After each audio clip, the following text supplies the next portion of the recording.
Genesis 17 The sign of the covenant. When Abram was 99 years old, the Lord appeared to Abram, and said to him, I am God Almighty, walk before me, and be blameless. And I will make my covenant between me and you, and will multiply you exceedingly.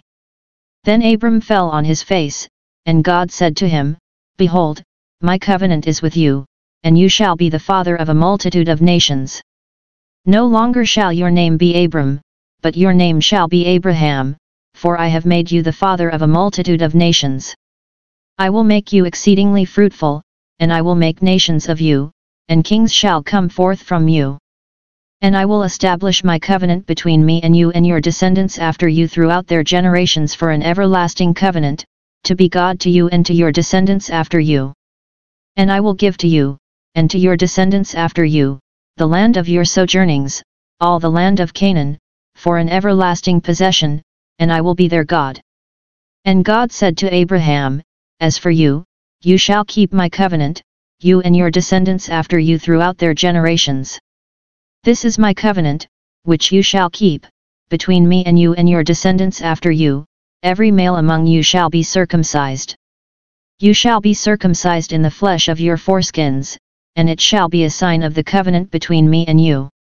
He that is 8 days old among you shall be circumcised, every male throughout your generations, whether born in your house, or bought with your money from any foreigner who is not of your offspring, both he that is born in your house and he that is bought with your money, shall be circumcised.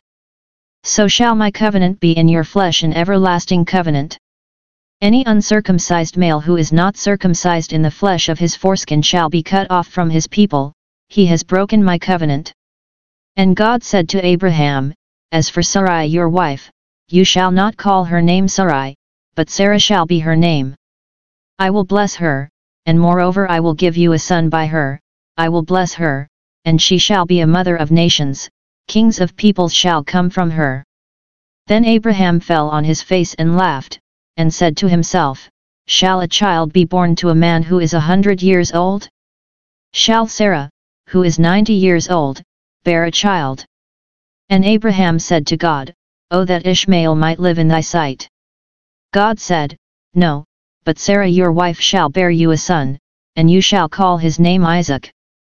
I will establish my covenant with him as an everlasting covenant for his descendants after him. As for Ishmael, I have heard you, behold, I will bless him and make him fruitful and multiply him exceedingly, he shall be the father of 12 princes, and I will make him a great nation. But I will establish my covenant with Isaac, whom Sarah shall bear to you at this season next year. When he had finished talking with him, God went up from Abraham. Then Abraham took Ishmael his son and all the slaves born in his house or bought with his money, every male among the men of Abraham's house, and he circumcised the flesh of their foreskins that very day, as God had said to him. Abraham was 99 years old when he was circumcised in the flesh of his foreskin. And Ishmael his son was 13 years old when he was circumcised in the flesh of his foreskin.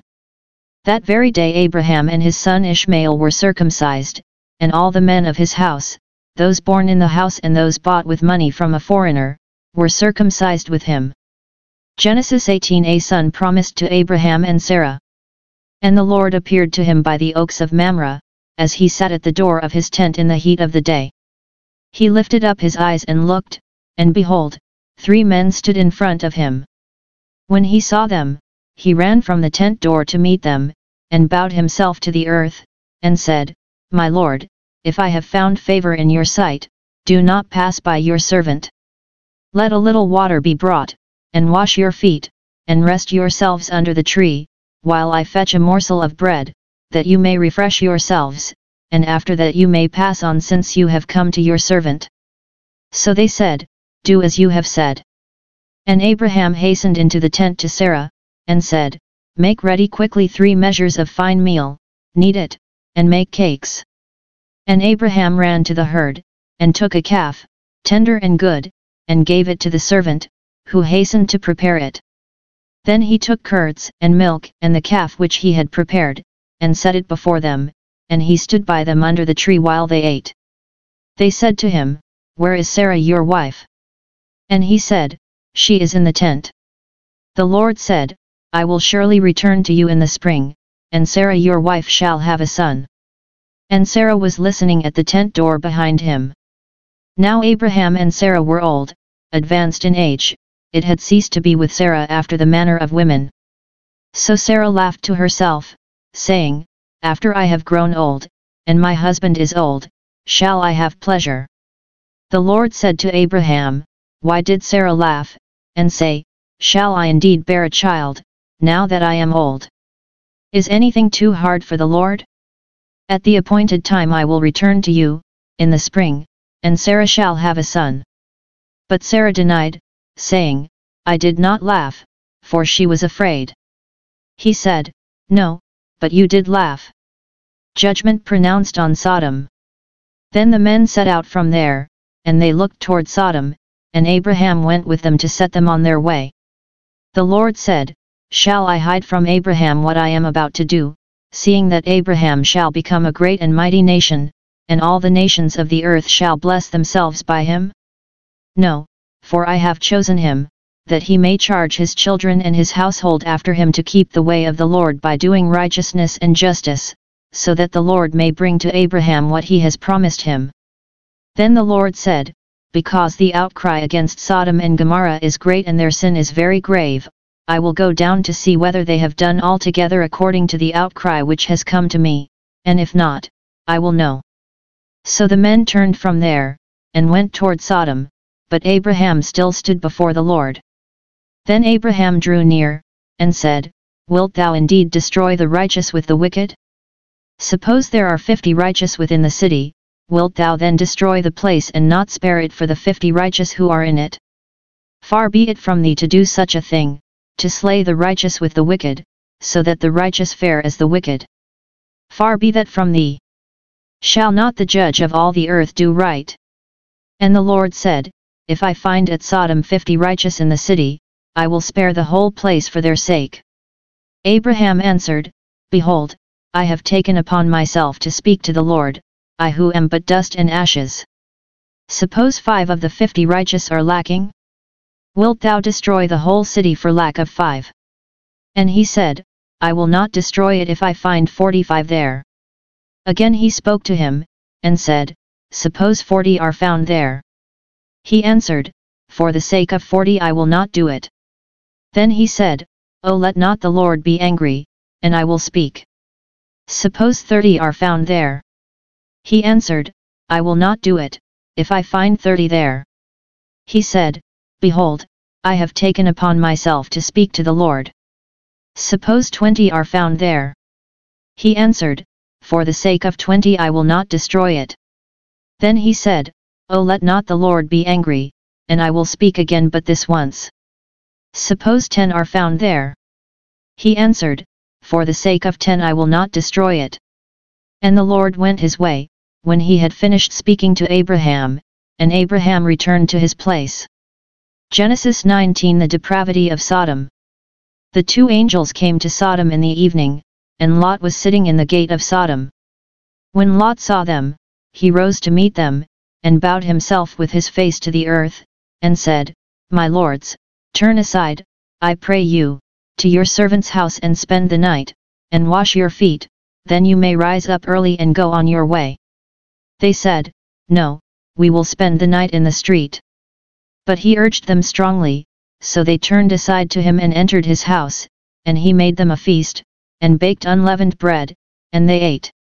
But before they lay down, the men of the city, the men of Sodom, both young and old, all the people to the last man, surrounded the house, and they called to Lot, Where are the men who came to you tonight? Bring them out to us, that we may know them. Lot went out of the door to the men, shut the door after him, and said, I beg you, my brothers, do not act so wickedly. Behold, I have 2 daughters who have not known man, let me bring them out to you, and do to them as you please, only do nothing to these men, for they have come under the shelter of my roof. But they said, Stand back. And they said, This fellow came to sojourn, and he would play the judge. Now we will deal worse with you than with them. Then they pressed hard against the man Lot, and drew near to break the door. But the men put forth their hands and brought Lot into the house to them, and shut the door. And they struck with blindness the men who were at the door of the house, both small and great, so that they wearied themselves groping for the door. Sodom and Gomorrah destroyed. Then the men said to Lot, Have you anyone else here? Sons-in-law, sons, daughters, or anyone you have in the city, bring them out of the place, for we are about to destroy this place, because the outcry against its people has become great before the Lord, and the Lord has sent us to destroy it. So Lot went out and said to his sons-in-law, who were to marry his daughters, Up, get out of this place, for the Lord is about to destroy the city. But he seemed to his sons-in-law to be jesting. When morning dawned, the angels urged Lot, saying, Arise, take your wife and your 2 daughters who are here, lest you be consumed in the punishment of the city. But he lingered, so the men seized him and his wife and his 2 daughters by the hand, the Lord being merciful to him, and they brought him forth and set him outside the city. And when they had brought them forth, they said, Flee for your life, do not look back or stop anywhere in the valley, flee to the hills, lest you be consumed. And Lot said to them, Oh, no, my lords, behold, your servant has found favor in your sight, and you have shown me great kindness in saving my life, but I cannot flee to the hills, lest the disaster overtake me, and I die. Behold, yonder city is near enough to flee to, and it is a little one. Let me escape there, is it not a little one, and my life will be saved. He said to him, Behold, I grant you this favor also, that I will not overthrow the city of which you have spoken. Make haste, escape there, for I can do nothing till you arrive there. Therefore the name of the city was called Zor. The sun had risen on the earth when Lot came to Zor. Then the Lord rained on Sodom and Gomorrah brimstone and fire from the Lord out of heaven, and he overthrew those cities, and all the valley, and all the inhabitants of the cities, and what grew on the ground. But Lot's wife behind him looked back, and she became a pillar of salt. And Abraham went early in the morning to the place where he had stood before the Lord, and he looked down toward Sodom and Gomorrah and toward all the land of the valley, and beheld, and lo, smoke of the land went up like the smoke of a furnace. So it was that, when God destroyed the cities of the valley, God remembered Abraham, and sent Lot out of the midst of the overthrow, when he overthrew the cities in which Lot dwelt. The shameful origin of Moab and Ammon. Now Lot went up out of Zor, and dwelt in the hills with his 2 daughters, for he was afraid to dwell in Zor, so he dwelt in a cave with his 2 daughters. And the firstborn said to the younger, Our father is old, and there is not a man on earth to come into us after the manner of all the earth. Come, let us make our father drink wine, and we will lie with him, that we may preserve offspring through our father. So they made their father drink wine that night, and the firstborn went in, and lay with her father, he did not know when she lay down or when she arose.